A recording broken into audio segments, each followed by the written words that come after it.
ED কোর্টে আত্মসমর্পণের পর জামিন পেয়ে গেলেন মন্ত্রী চন্দ্রনাথ সিংহ। 7 দিনের হেফাজতে নিয়ে জিজ্ঞাসাবাদ করতে কোর্টে আবেদন করে ইডি। সাক্ষীদের প্রভাবিত করছেন মন্ত্রী। আদালতে এরকমই অভিযোগ এনফোর্সমেন্ট ডিরেক্টরেটের। 1 সপ্তাহ সময় দেওয়ার আবেদন মন্ত্রী চন্দ্রনাথ সিংহর আইনজীবীর। আগামী শুক্রবারের মধ্যে ইডির আবেদনের প্রেক্ষিতে জবাব দিতে হবে মন্ত্রী চন্দ্রনাথ সিংহকে। 16 সেপ্টেম্বর এই মামলার পরবর্তী শুনানি রয়েছে। ততদিন বোলপুরেই থাকতে হবে চন্দ্রনাথ সিংহকে। নিয়োগ দুর্নীতি মামলায় 12 সেপ্টেম্বর কারামন্ত্রীকে আত্মসমর্পণের নির্দেশ দিয়েছিল ইডির বিশেষ আদালত।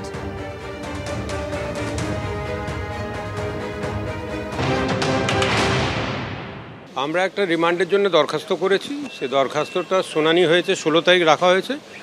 ইন দ্য মিন টাইম বলা হয়েছে যে কন্ডিশন এইটাই যে উনি কলকাতা এবং ওনার কনস্টিটুয়েন্সি ছাড়া আর কোথাও যেতে পারবেন না। মামলার শুনানি 16 তারিখ আছে। ইন দ্য মিন টাইম ওনারা অবজেকশন দেবেন যা দেওয়ার আছে।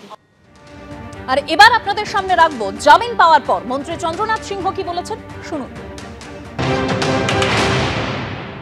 বিচার ব্যবস্থার প্রতি আমার আস্থা আছে, আশা করি সঠিক বিচার পাবো। আজকে কত টাকায় বন্ডে জামিন হলো এবং আপনাদের কি বক্তব্য ছিল? আপনি নিজেকে অভিযুক্ত বলে মনে করছেন?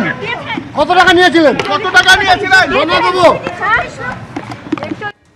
আপনারা শুনলেন মন্ত্রী চন্দ্রনাথ সিংহ। তিনি বললেন যে বিচার ব্যবস্থার প্রতি আমার আস্থা রয়েছে। নিয়োগ দুর্নীতি মামলায় আমরা জানি গত 12 সেপ্টেম্বর কারামন্ত্রীকে আত্মসমর্পণের নির্দেশ দিয়েছে ইডির বিশেষ আদালত, এবং যেটা আমরা দেখতে পেলাম তিনি আত্মসমর্পণ করলেন এবং করার পর তিনি জামিন পেয়ে গেলেন।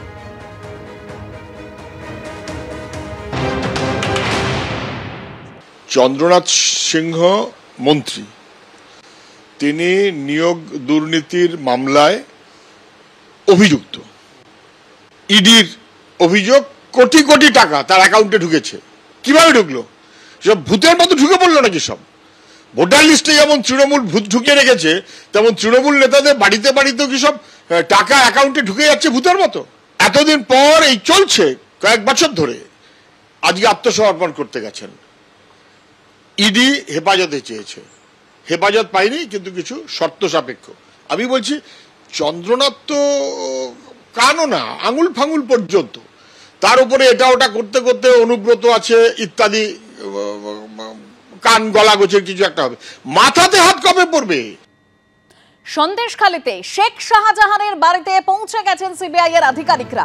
শেখ শাহজাহানের মেয়ে ও এলাকার বিভিন্ন জায়গায় ঘুরছেন সিবিআই এর আধিকারিকরা।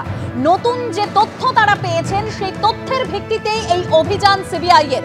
শেখ শাহজাহান ঘনিষ্ঠ জাভেদ আলী গাজীর বাড়িতে সিবিআই, শেখ শাহজাহান ঘনিষ্ঠ আখতার বীরের বাড়িতেও গেছেন সিবিআই এর আধিকারিকরা। শেখ শাহজাহান সাক্ষীদের প্রভাবিত করার চেষ্টা করছেন। শেখ শাহজাহানের বিরুদ্ধে সাক্ষীদের হুমকি দেওয়ার অভিযোগও রয়েছে। গোপন সূত্রে এই অভিযোগ পেয়ে এলাকায় সিবিআই এর আধিকারিকরা।